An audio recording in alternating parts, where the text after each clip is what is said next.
Got a couple more questions for you. You're headed back to Texas after this to launch the Cybertruck. Yeah. It's going to be a big launch. But I wanted to ask you right now more broadly just about the car business and what you see actually happening.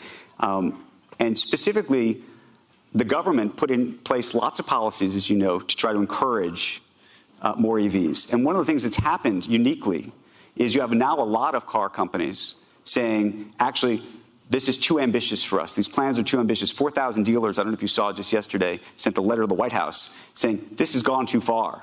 You're going too far. You had this anti-EV? It was this is going too fast, too far, and that there's not enough demand.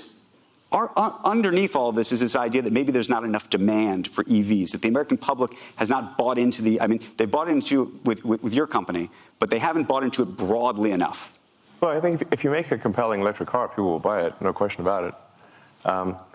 Electric car sales in China are gigantic.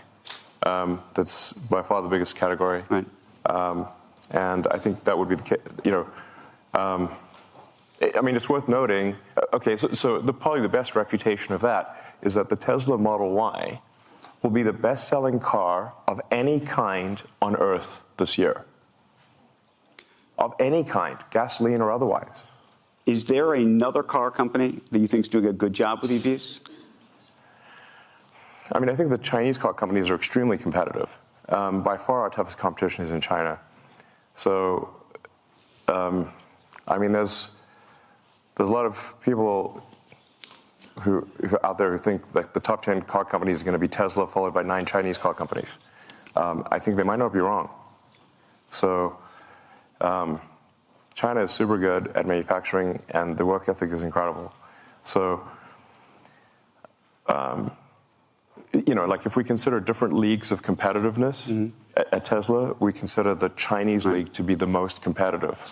And by the way, we do very well in China, because our China team is the best China. How worried are you that the unionization effort that just took place I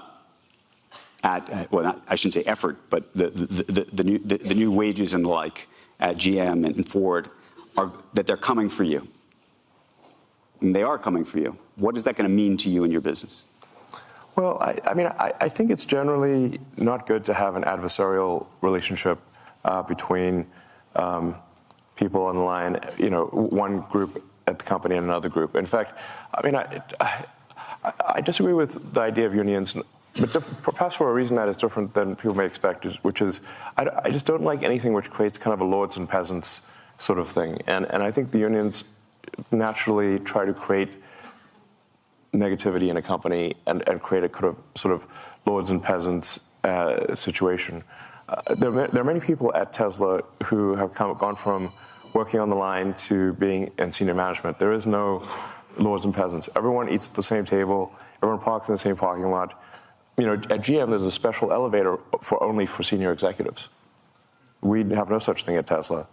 And the thing is that I actually know the people on the line because I worked on the line, and I walked the line, and I slept in the factory, and I worked beside them.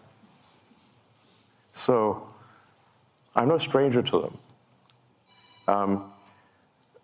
And there are actually many times where I've said, well, can't we just hold a union vote? But apparently a company is not allowed to hold a union vote.